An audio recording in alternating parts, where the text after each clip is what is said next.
ஆடி மாதம் நல்லபடியாகவும் பாசிட்டிவாகவும் தொடங்கணும் அப்படின்னு ஆசைப்பட்டு வீடு முழுக்கவும் சுத்தம் பண்ணலாம் அப்படின்னு ஆரம்பித்தா மொத்த வீடும் பயங்கரமாக கலைஞ்சி போட்டுட்டு ஸ்கூலுக்கு கிளம்பி போயிட்டாங்க. வீடு முழுக்க சுத்தம் பண்ணி வெளிவாசலெல்லாம் க்ளீன் பண்ணிவிட்டு சமையல் அறையும் முழுசாக ஒழுங்குபடுத்திட்டேன். கடைசியாக பூஜை அறையும் கொஞ்சம் அரேஞ்ச் பண்ணி அடுக்க வேண்டியது இருந்துச்சு. அந்த வேலையும் பார்த்தாச்சு. எல்லா வேலையும் முடிச்சதுக்கப்புறமா கேஸ் ஸ்டவ்க்கெல்லாம் மாக்கோலம் போட்டு நாளைக்கு பூஜைக்கு நல்லா அழகாக மனநிறைவாக ரெடி பண்ணி வச்சுட்டேன். வீடியோ பார்த்துட்ருக்க உங்கள் எல்லாருக்குமே இனிய ஆடி முதல் நாள் நல்வாழ்த்துக்கள். நம்ம எல்லாருக்குமே இந்த மாதம் முழுக்க அம்மனுடைய அருள் பரிபூர்ணமாக கிடைக்கணும் அப்படின்னு நானும் வேண்டிக்கிறேன். Welcome to my channel. நான் உங்கள் பிரியா. என் சேனலை சப்ஸ்கிரைப் பண்ணி தொடர்ந்து ஆதரவு கொடுத்துட்ருக்க உங்கள் எல்லாருக்குமே ரொம்ப நன்றி. இனிமேல் சப்ஸ்கிரைப் பண்ண போகிறவங்களுக்கும் ரொம்ப ரொம்ப நன்றி. எனக்கு எப்போவுமே வீடை க்ளீன் பண்ணணும் அப்படின்னு ஆரம்பிச்சிட்டேன் அப்படின்னாவே ஃபஸ்ட்டு இந்த பெட்டை தான் நீட் பண்ணுவேன். இந்த பெட் நீட் பண்ணிட்டதுக்கப்புறமா அதை பார்க்கும்போதே நமக்குள்ளே ஒரு உற்சாகம் வந்துடும். ஆஹா, சட்டுன்னு ஒரு க்ளீன் பண்ண இடத்த பார்க்கும்பொழுது அடுத்தடுத்து க்ளீன் பண்ணிக்கிட்டே இருக்கணும் அப்படிங்கிற மைண்ட் செட் எனக்கு வரும். அதனால தான் எப்போவுமே இந்த பெட்டில் இருந்தே ஆரம்பிப்பேன்.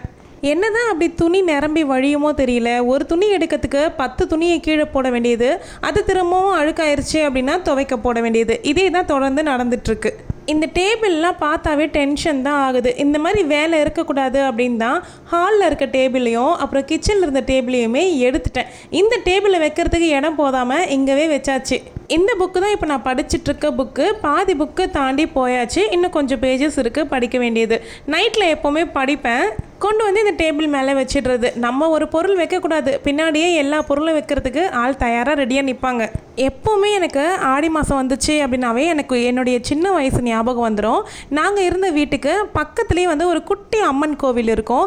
அந்த கோவிலில் கூழு ஊற்றுவாங்க வெள்ளிக்கிழமை செவ்வாய்க்கிழமைகளில் இந்த மாதிரி. அந்த கோவிலில் எப்போவுமே காலையில் வந்து நல்ல அம்மன் பாட்டுகளாக, அதுலேயும் எல்லாரீஸ்வரி அம்மா பாடல்கள்லாம் போட்டு விடுவாங்க. எனக்கு அப்படியே அந்த டைம் வந்து வைபா சூப்பராக இருக்கும். அதெல்லாம் இப்போ நினச்சி பார்க்கும்போது வெறும் மெமரிஸாக தான் இருக்குது.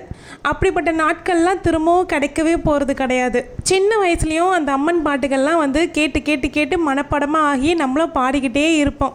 இப்போல்லாம் சுவாமி பாட்டு கேட்டாவே ஒரே கிரிஞ்சாக பார்க்குற காலமாக மாறிடுச்சு. மோஸ்ட்லி அம்மன் பாட்டு அப்படின்னாவே எல்லாரீஸ்வரி அம்மா தான் பாடியிருப்பாங்க. அவங்களுடைய பாட்டு எல்லாமே எனக்கு ரொம்ப ரொம்ப ஃபேவரட்டானது. ஆடி மாதம் வந்துட்டாவே தொடர்ந்து வழிபாட்டுக்குரிய நாட்கள் எல்லாமே நிறைய வர ஆரம்பிச்சிடும். அடுத்த 6 மாதத்துக்கு வந்து வழிபாடு நாட்கள் தான் அதிகமாக இருக்கும். 5 வெள்ளிக்கிழமை இருக்குது இந்த ஆடி மாதத்தில். வெள்ளிக்கிழமைகளில் வீட்டில் பூஜை பண்ணுங்கள். வீட்டில் பூஜை பண்ண முடியாது அப்படின்னு நினைக்கிறவங்க கோவிலுக்கு போக முடிஞ்சுது அப்படின்னா கோவிலுக்கு போங்க. ஒரு சிஸ்டர் கேட்டிருந்தாங்க, ஃபஸ்ட்டு வெள்ளிக்கிழமை வீட்டுக்கு விளக்காக இருக்கும் அப்படின்னும்பொழுது என்ன பண்ணலாம் சிஸ்டர் அப்படின்னு கேட்டிருந்தாங்க. பிரச்சனை கிடையாது, மீதம் இருக்க 4 வெள்ளிக்கிழமையை பூஜை பண்ணுங்கள். அப்படி இல்லை அப்படின்னா 3 வெள்ளிக்கிழமையாக கும்பிடுங்க. நான் யூஸ் பண்ணிகிட்ருக்க இந்த வேக்யூம் கிளீனர் வந்து ஒரு நாள் விட்டு ஒரு நாள் நான் கண்டிப்பாக யூஸ் பண்ணிகிட்ருக்கேன். யூஸ் பண்ணி பார்த்துட்டு ரிவ்யூ எப்படி இருக்குது அப்படின்னு போட சொல்லி நிறைய பேர் கமெண்ட் பண்ணியிருந்தீங்க. நெக்ஸ்ட் வீக் இதுக்கான ரிவ்யூ வந்து போடுறேன். மினிமம் நான் ஒரு 1 மந்த்தாவது யூஸ் பண்ணி பார்த்துட்டேன் அப்படின்னா தான் ஹானஸ்டான ரிவ்யூ உங்களுக்கு வந்து கொடுக்க முடியும். முக்கியமாக வீட்டுக்கு மாப் பண்ண போகிறேன் அப்படின்னா அந்த நாள் கண்டிப்பாக வேக்யூம் கிளீனர் போட்டு க்ளீன் பண்ணிவிட்டு அதுக்கப்புறமா மாப் பண்ணும்பொழுது வீடே என்னவோ ரொம்ப பளிச்சுன்னா இருக்குது. நெக்ஸ்ட் வீக் வந்து இந்த வேக்யூம் கிளீனர்னுடைய ரிவ்யூ வீடியோ வந்து நீங்கள் எதிர்பார்க்கலாம். ஒரு 2 நாளாக வீடியோ எடுக்கிறதுல கொஞ்சம் பிஸியாக இருந்துட்டேன். அதுக்குள்ளே பாருங்கள் வீடு அங்கங்கே எப்படி கிடக்கு அப்படின்னு எடுத்த இடத்துல வச்சிடுறது அந்த மாதிரி தான் இருக்குது பாருங்கள். ஃபஸ்ட்டெல்லாம் வந்து எனக்கு மோனிஷ் நல்லா ஹெல்ப் பண்ணுவான். இப்போ அவனுக்கே வந்து டைம் இருக்க மாட்டேங்குது. ஈவினிங்கில் வராங்க அப்படின்னா ஹோம்ஒர்க்கே நிறைய இருக்குது அப்படிங்கிறதுனால ஹோம்ஒர்க்லாம் முடிச்சுட்டு அவங்க ரிலாக்ஸ் ஆகிறதுக்கே 7:30 அப்படி ஆயிடுது. அதுக்கப்புறமா எங்கேருந்து ஹெல்ப் பண்ண முடியும்? அவங்க சாப்பிட்டுட்டு தூங்கவே கரெக்டாக இருக்குது. டெய்லி மார்னிங் 5:30க்கு மோனிஷ் எந்திரிக்கிறான். ஸோ அதனால் நைட்டில் கொஞ்சம் சீக்கிரம் தூங்கிட்டான் அப்படின்னா தான் கரெக்டாக இருக்கும்ல. எனக்கு யோசனை இருந்துகிட்டே இருந்துச்சு, நம்ம வந்து ரொம்ப நாள் ஆகுது இந்த பிரம்ம முகூர்த்த பூஜை வந்து தொடங்கி, சரி நம்ம மறுபடியும் ஆரம்பிக்கலாம் அப்படின்னு சந்தர்ப்பம் யோசிக்கும்பொழுது தான் மாற்றி ஏதாவது ஒன்று வந்துக்கிட்டே இருந்துச்சு. சரி இந்த பல் எடுக்கிறது இதெல்லாம் முடியட்டும், அதுக்கப்புறமா தொடங்கிக்கலாம் அப்படிங்கிறதுனால யோசித்தேன். போன வாரமே தொடங்கலாம் அப்படின்னு நினச்சிக்கிட்டு இருந்தேன். சரி ஓகே, ஆடி மாதம் வருது, அப்போ சேர்த்து பண்ணலாம் அப்படின்னு சொல்லிட்டு யோசித்தோம். அதனால தான் வந்து அப்படியே தள்ளி போய்கிட்டே இருந்துச்சு. போன வாரம் ஜெயந்தி சிஸ்டர் வந்து பிரம்ம முகூர்த்த பூஜை ஆரம்பிச்சிட்டேன் சிஸ்டர்னு சொல்லும்போதே தோணுச்சு. நான் அவங்கக்கிட்ட சொல்லவும் சொன்னேன், நீங்கள் பண்ணிக்கிட்டே இருங்க சிஸ்டர், அடுத்த வாரம் நான் வந்து ஜாயின் பண்ணிக்கிறேன் அப்படின்னு சொன்னேன். நானுமே வந்து இன்னையிலேருந்து பிரம்ம முகூர்த்த பூஜை வந்து ஆரம்பிச்சிட்டேன். இத்தனை நாள் அப்படிங்கிறதெல்லாம் கிடையாது. இந்த ஆடி மாதம் முழுக்க எந்த கடவுளுக்காகவும் இல்லை, வெறும்னே வந்து குலதெய்வத்துக்காக மட்டும் நான் இந்த பிரம்ம முகூர்த்த விளக்கு ஏற்றுறேன் அப்படின்னு சொல்லி வேண்டியிருக்கேன். ஆடி மாதம் முழுக்க பண்ணி முடிச்சதுக்கப்புறமா நியர்பை எந்த கோவிலில் வந்து குலதெய்வம் இருக்காங்களோ அவங்கள போய் வழிபாடு பண்ணிட்டு வந்துடலாம் அப்படின்னு மனசில் வந்து பிளான் வச்சுருக்கேன். பார்க்கலாம் அது எந்த அளவுக்கு பாசிபிள் ஆகுது அப்படின்னு. ஆடி மாதம் அப்படிங்கிறது வந்து தேவர்களுக்கு மாலை நேரம் அப்படின்னு சொல்லப்படுது. இப்போ எப்படி மார்கழி மாதம் வந்து பிரம்ம முகூர்த்த டைமு அப்படின்னு சொல்கிறோமோ அந்த மாதிரி இந்த ஆடி மாதம் வந்து மாலை நேரம்னு சொல்கிறாங்க தேவர்களுக்கு. இந்த ஆடி மாதம் வந்து அம்மன் வழிபாட்டுக்கு ரொம்ப ரொம்ப உகந்தது. வெள்ளிக்கிழமை செவ்வாய்க்கிழமைங்கிறது கூடுதல் ஸ்பெஷல். எல்லாருமே ஆவலாக எதிர்பார்த்துட்ருக்க வரலட்சுமி பூஜை கூட சில சமயங்களில் ஆடி மாதத்தில் லாஸ்ட் வெள்ளிக்கிழமையாக வரும். இந்த தடவை வந்து ஆவணி வாரத்தில் வருது. இந்த வருஷம் வந்து நான் கலசமெல்லாம் அமைச்சு சுவாமி கும்பிட முடியாது. போன வருஷம் ரொம்ப நிறைவாக ரொம்ப சூப்பராக கும்பிட்டுட்டு இருந்தேன். அந்த வீடியோ கூட போட்டிருக்கேன், பார்க்காதவங்க பாருங்கள். வரலட்சுமி பூஜைக்குன்னு தனியாக ஒரு பிளேலிஸ்ட்டே இருக்குது. அதில் பார்த்தீங்க அப்படின்னா உங்களுக்கு தேவையான டவுட்ஸ் எல்லாமே அதில் கிளியர் பண்ணியிருப்பேன். அந்த பிளேலிஸ்ட்டை வந்து நான் இந்த வீடியோக்கு எண்டு ஸ்க்ரீனில் கொடுக்குறேன், தேவைப்படுறவங்க செக் பண்ணி பார்த்துக்கோங்க. மொத்த டவுட்ஸு மொத்த டெமோ எல்லாமே அதில் இருக்குது. லக்ஷ்மி குபேர பூஜை பற்றின டீட்டெயில்டு வீடியோவும் போட சொல்லி கேட்டுட்டு இருந்தீங்க. அதுவுமே இன்றைக்கி ஈவினிங் வந்து நான் வீடியோ ஷூட் பண்ணுறேன். ஃபஸ்ட்டு வீக் வந்து நான் லாங் வீடியோ எடுக்கல. இந்த வீக் வந்து நான் லாங் வீடியோவாக எடுத்து உங்களுக்கு நாளைக்கு வரக்கூடிய 2:30க்கு லாங் வீடியோவில் நான் உங்களுக்கு கண்டிப்பாக கொடுக்குறேன். இந்த ஒயிட் கலர் பூ வந்து ஸ்டாக் அவுட் ஆகிட்டு இருந்துச்சு, அதனால் வாங்கிட்டு வந்து வச்சுருக்கேன். தேவைப்படுறவங்க ஸ்க்ரீனில் இருக்க நம்பரில் வந்து காண்டாக்ட் பண்ணுங்கள். இந்த மாதிரி ஆர்டிஃபிஷியல் ஃப்ளவர்ஸ் வந்து நம்மக்கிட்ட 9 கலர்ஸ் அவைலபிள் இருக்குது. கால் பண்ணிங்கன்னா கண்டிப்பாக அட்டன் பண்ணுறதுக்கு முடியாதுங்க, மெசேஜ் பண்ணுங்கள், நான் ரிப்ளை பண்ணுவேன் கண்டிப்பாக. இப்போ எல்லாம் க்ளீன் பண்ணி முடிச்சதுக்கு அப்புறமா நீங்கள் பாருங்கள், உங்ககிட்ட காட்டுவேன் இந்த ஹால் எப்படி இருக்குது, எவ்வளோ அழகாக க்ளீனாக இருக்குது அப்படின்னு. ஆனால் ஈவினிங் ஸ்கூல் விட்டு என்னுடைய பசங்க வந்ததுக்கப்புறமா அடுத்த செகண்டே வந்து அது அங்கங்கே போட்டுருவானுங்க அப்படின்னு சொல்கிறத விட போட்டுருவான் அப்படின்னு தான் சொல்லணும். சின்னவன் தான் இந்த வேலை அதிகமாக பண்ணுறது. பேக் ஒரு பக்கம் கிடைக்கும், லஞ்ச் பேக் ஒரு பக்கம் கிடைக்கும், எல்லாத்தையும் இருக்கும், கத்திட்டே இருக்கணும். லாஸ்ட்டாக கொண்டு போய் எல்லாத்தையும் அந்தந்த இடத்துல வைப்பார். அது என்னமோ தெரியலங்க, இந்த பிரம்ம முகூர்த்தத்தில் எழுந்து விளக்கு போட்டோம் அப்படின்னாவே நம்ம மனசில் அப்படியே 1000 பட்டாம்பூச்சிகள் பறக்கிற மாதிரி அவ்வளோ சந்தோஷமாக இருக்குது. இதை எவ்வளோ பேர் அனுபவிக்கிறீங்க அப்படிங்கிறத சொல்லுங்கள். கொஞ்ச நாள் தான் இந்த பிரம்ம முகூர்த்த பூஜை பண்ணாமல் விட்டேன். என்னமோ வந்து சோம்பேறியாகவும் நெகட்டிவாகவும் இருக்க மாதிரியே ஃபீலிங் இருந்துச்சு. ஸோ அதனாலேயே வந்து ஆரம்பித்தாச்சு. நம்மளும் சுறுசுறுப்பாக இருந்த மாதிரி இருக்கும், வீட்லேயும் எல்லா வேலையும் முடித்த மாதிரி இருக்கும், மன அமைதியாக சுவாமி கும்பிட்ட மாதிரியும் இருக்கும். இதுக்கப்புறம் அடுத்தடுத்த வீடியோக்களில் இயர்லி மார்னிங் ரொட்டீன்லாம் நான் வந்து வீடியோவாக போடுறேன். பிரம்ம முகூர்த்த பூஜையுமே வந்து ஒரு நாள் லாங் வீடியோவாக ஷூட் பண்ணி கண்டிப்பாக உங்களுக்கு ஷேர் பண்ணுறேன். அப்புறம் இன்னொரு விஷயம் நான் ஷேர் பண்ணணும் அப்படின்னு நினச்சிக்கிட்டு இருந்தேன். ரொம்ப நாளாக எனக்கு கமெண்ட்லேயும் சரி, அப்புறம் வாட்ஸ்அப் நம்பர் இருக்குது பார்த்தீங்களா, அதுலேயும் எனக்கு டவுட் கேட்டிருந்தீங்க.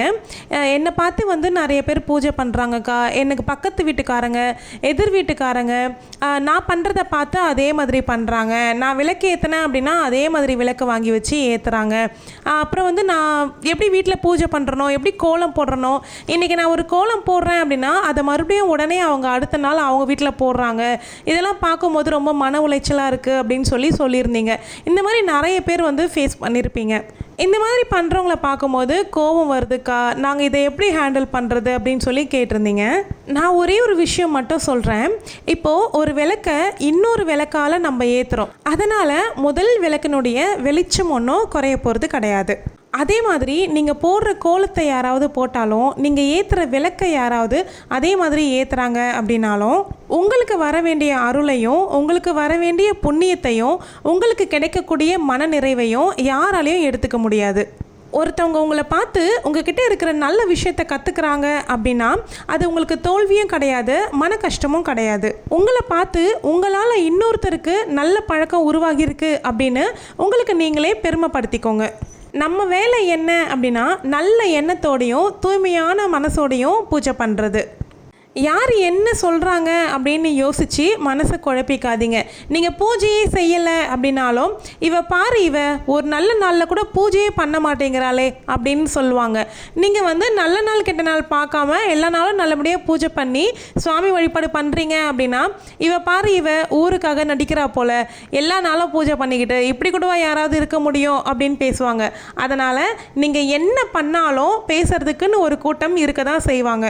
நீங்கள் பண்ணுற பூஜையை பார்த்து இன்னொருத்தவங்க பண்ணாலோ, உங்களுடைய கோலத்தை பார்த்து காப்பி பண்ணி போட்டாலோ, நீங்கள் வாங்கக்கூடிய பொருட்களில் அதே மாதிரி அவங்களும் வாங்குறாங்க அப்படின்னாலும், நம்ம எல்லாரும் வணங்கக்கூடிய இறைவனுடைய ஆசீர்வாதம் அப்படிங்கிறது கோலத்தை பார்த்தோ இல்லை விளக்கை பார்த்தோ வர்றது கிடையாது.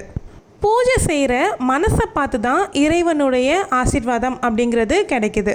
நீங்கள் பண்ணுறதை பார்த்து இன்ஸ்பயர் ஆகி இன்னொருத்தங்க பண்ணுறாங்க அப்படின்னும்பொழுது உங்கள் பூஜைக்கு உண்டான பலன் உங்களுக்கு கிடைக்காம போகாது. உங்கள் பூஜைக்கு உண்டான பலன் உங்களுக்கு கட்டாயம் கிடைக்கும். அதனால் இதெல்லாம் யோசித்து மனசை போட்டு குழப்பிக்காமல் உங்களுடைய வேலைகளை நீங்கள் தொடர்ந்து பண்ணுங்கள். யார் என்ன பண்ணுறாங்க அப்படிங்கிறத கவனிக்கிறத நிறுத்துங்க. மற்றவர்களால் உங்களை மாதிரி நடந்துக்கலாம், ஆனால் உங்களை மாதிரி அவங்களால வாழ முடியாது. உங்களுடைய பழக்கங்களையும் உங்களுடைய செய்கையையும் ஜெராக்ஸ் பண்ணலாம், உங்களுடைய பக்தியையும் நல்ல மனசையும் யாராலையும் காப்பி பண்ண முடியாது. அந்த வகையில் நீங்கள் ஜெயிச்சிருவீங்க. இந்த மாதிரி கேள்விகளை ஒவ்வொரு முறையும் நீங்கள் கேட்கும்பொழுது நான் ஏதாவது ஒரு லாங் வீடியோவில் ஷேர் பண்ணணும் அப்படின்னு தான் நினைப்பேன். ஆனால் அதுக்கப்புறம் வாய்ஸ் ஓவர் கொடுக்கும்போது வேறு டாபிக் பற்றி பேசுகிறதுனால அதை நான் மறந்துடுவேன். ஸோ இன்றைக்கி கண்டிப்பாக ஷேர் பண்ணிடணும் அப்படின்ட்டு தான் நான் உங்களுக்கு இதை சொல்கிறேன். எல்லா வேலையும் முடிச்சுட்டு லாஸ்ட்டாக தான் பூஜை அறைக்கே வந்திருந்தேன். பூஜை அறைக்கு புதுசாக 2-3 பொருள் வாங்கியிருந்தேன் அப்படின்னு ஷார்ட்ஸ்லேயே ஷேர் பண்ணியிருக்கேன். இந்த மாதிரி மனை 3 ஸ்டெப் மனை ஆல்ரெடி ஒன்று இருக்குது, இன்னொன்று வாங்கினேன் லக்ஷ்மி தாயார் அமர்த்துறதுக்காக. பூஜை படங்கள் கூட இன்னும் கொஞ்சம் வாங்க வேண்டியது இருக்குது. ஒன்றா வாங்கிட்டு அப்புறமா உங்களுக்கு ஷேர் பண்ணுறேன். பூஜை ரூம் க்ளீன் பண்ணது எல்லாமே டீட்டெயிலாக வீடியோ எடுக்கல, ஏன்னா ரொம்ப லாங்காக போயிடும் வீடியோ. எனக்கும் வேலை அதிகமாக இருக்குது அப்படிங்கிறதுனால சிம்பிளாக தான் காமிச்சிருக்கேன். கொஞ்சம் இடம் மாற்றி ரீஅரேஞ்ச் பண்ணி அடுக்கிக்கிட்டேன். இப்போ உங்களுக்கு ஒரு கொஸ்டின்.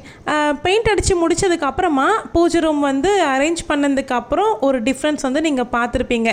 பெயிண்டிங்க்கு முன்னாடியும் பெயிண்டிங்க்கு அப்புறமாவும் பூஜை ரூமில் ஒரு மெகா டிஃப்ரென்ஸ் இருக்குது. யார் கரெக்டாக கண்டுபிடிக்கிறீங்க அப்படின்னு பார்க்குறேன். கண்டுபிடிக்கிறவங்க கமெண்ட் செக்ஷனில் சொல்லுங்கள். அவ்வளோதான். இப்போ வீடு ஆடி மாதம் அம்மன் வழிபாட்டுக்கு தயாராக இருக்குது. பூஜை அறையும் தயாராகிடுச்சு. வரலட்சுமி பூஜையினுடைய பிளேலிஸ்ட்டை எண்டு ஸ்க்ரீனில் வச்சுருக்கேன், செக் பண்ணிக்கோங்க. தேங்க்யூ.